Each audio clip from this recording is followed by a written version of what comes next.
नमस्कार, आप देख रहे हैं ग्रामीण स्थान और मैं हूं आपके साथ जितेंद्र। सत्ता का संग्राम ग्रामीण स्थान के माध्यम से कार्यक्रम चल रहा है और इस कार्यक्रम के माध्यम से हम जनता के बीच पहुंचते हैं और जनता के मुद्दे जानते हैं और साथ ही प्रत्यक्षों के पास पहुंचते हैं जो अपने आप को प्रबल दावेदार समझते हैं। उन दावेदारों के पास पहुंचकर जनता उनके मुद्दे जानते हैं कि वो जनता के लिए क्या कार्य करना चाहते हैं। इसी दौरान हम अब मौजूद हैं जितान विधानसभा में और हमारे साथ मौजूद हैं मानवजीत सिंह जी, जो इस बार भारतीय जनता पार्टी से प्रबल दावेदार कहे जाते हैं। उनसे जानेंगे क्या मुद्दे हैं और किन मुद्दों को लेकर वो जनता के बीच पहुंच रहे हैं। तो सबसे पहले बहुत बहुत स्वागत आपका ग्रामीण स्थान पर। धन्यवाद जितेंद्र जी, स्वागत है आपका। मानवजीत जी, मैं जानना चाहूंगा कि इस बार सबसे पहले तो आपका पारिवारिक बैकग्राउंड जानना चाहूंगा। देखिए, हमारा परिवार यहाँ पे रायपुर से बिलोंग करता है जी। तो सबसे पहले तो जोधपुर से हम 1630 में जतारण आए। 3 पीढ़ी हम जतारण रहे। उसके बाद फिर हम रायपुर आ गए और 21 पीढ़ी हो गई हमारे को, हम रायपुर में हैं। जी सर, आपका राजनीति माना कैसे हुआ सर?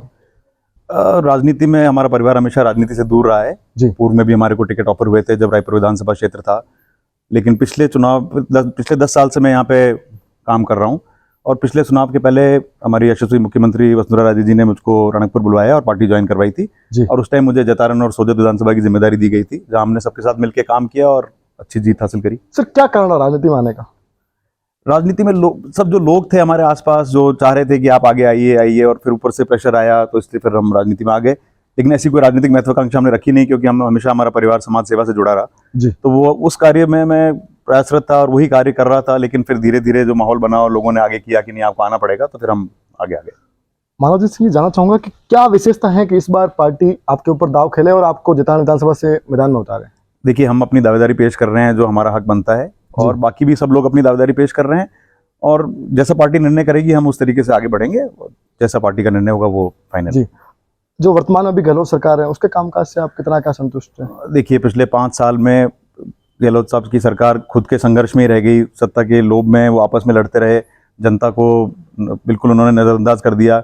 भ्रष्टाचार चरम सीमा पर पहुंच गया, महिलाओं पे अत्याचार हुआ, युवाओं के साथ आप देखिए इतने पेपर लीक और ये सब होना, तो ये कभी किसी सरकार में नहीं हुआ। तो मेरे हिसाब से इस बार उनको बहुत भयंकर हार की वो देखनी पड़ेगी। ये जो पिछले 4 महीनों में इन्होंने इतनी सारी योजना निकाली हैं और कहीं ना कहीं ये इनका दावा है कि इस बार इस योजना से सरकार रिपीट होगी, तो क्या? नहीं, देखिए, जनता बहुत समझदार है। जब 5 साल तक आपने कोई काम नहीं किया और लास्ट में जाके आप ये रेवड़ियां बांटने की कोशिश कर रहे हैं, तो जनता उनका फायदा जरूर लेगी, पर वोट में नहीं बदलेंगे वो। जी सर, मैं जानना चाहूंगा कि जो वर्तमान में यहाँ के विधायक आपकी पार्टी से ही हैं, तो सर उसके कामकाज से आप कितना क्या संतुष्ट हैं? देखिए, उनकी काम का आंकलन तो जनता और पार्टी के जो आलाकमान है वो करेगी। पर जो परिस्थिति थी और क्योंकि सरकार माननीय थी, तो उन्होंने फिर भी जो भी कार्य कर सकते थे अपनी क्षमता अनुसार किया है। संघर्षशील व्यक्ति है, पर जैसा भी होगा वो पार्टी डिसाइड करेगी। जी सर, जानना चाहूंगा कि क्या प्रमुख मुद्दे रहेंगे, किन मुद्दों को लेकर आप जनता के बीच पहुंचेंगे? देखिए, रोड, बिजली, पानी, ये बेसिक मुद्दे हैं।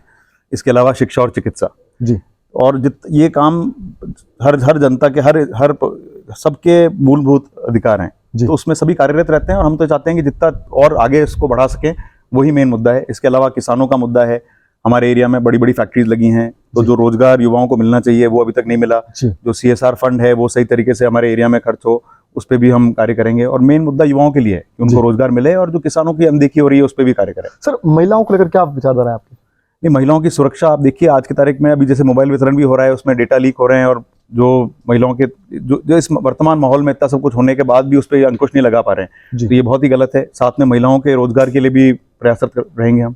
जी सर, मैं जानना चाहूंगा कि सर आपके जीवन में सबसे सामाजिक स्तर पर कौन से बड़े कार्य किए गए, जिन कार्यों को आप ग्रामीण राजस्थान के माध्यम से जितान की जनता को गिनाना चाहेंगे? देखिए, मैं खुद की तारीफ करने में बिलीव नहीं करता हूँ, लेकिन हाँ ये है कि हम शुरू से मेरे पूरा परिवार शुरू से पीढ़ियों से हम लोगों के बीच में रहे हैं। बहुत कार्य किए हैं, शिक्षा के क्षेत्र में किए हैं, हमने हॉस्पिटल्स के लिए भी काम किया है, पब्लिक के लिए कोरोना काल में हमने बहुत काम किया। बाकी आप जब एरिया में घूमेंगे तो आपको पता चल ही जाएगा हमारा पारिवारिक बैकग्राउंड क्या है। जी सर, जानना चाहूंगा कि अब क्या लगता है कि पार्टी इस बार आपके ऊपर दाव खेलेगी?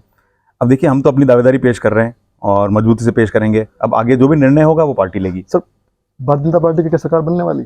वो तो 100% बनेगी, 100%। उसमें 150 से ऊपर सीटें आएंगी। 150 से ऊपर सीटें।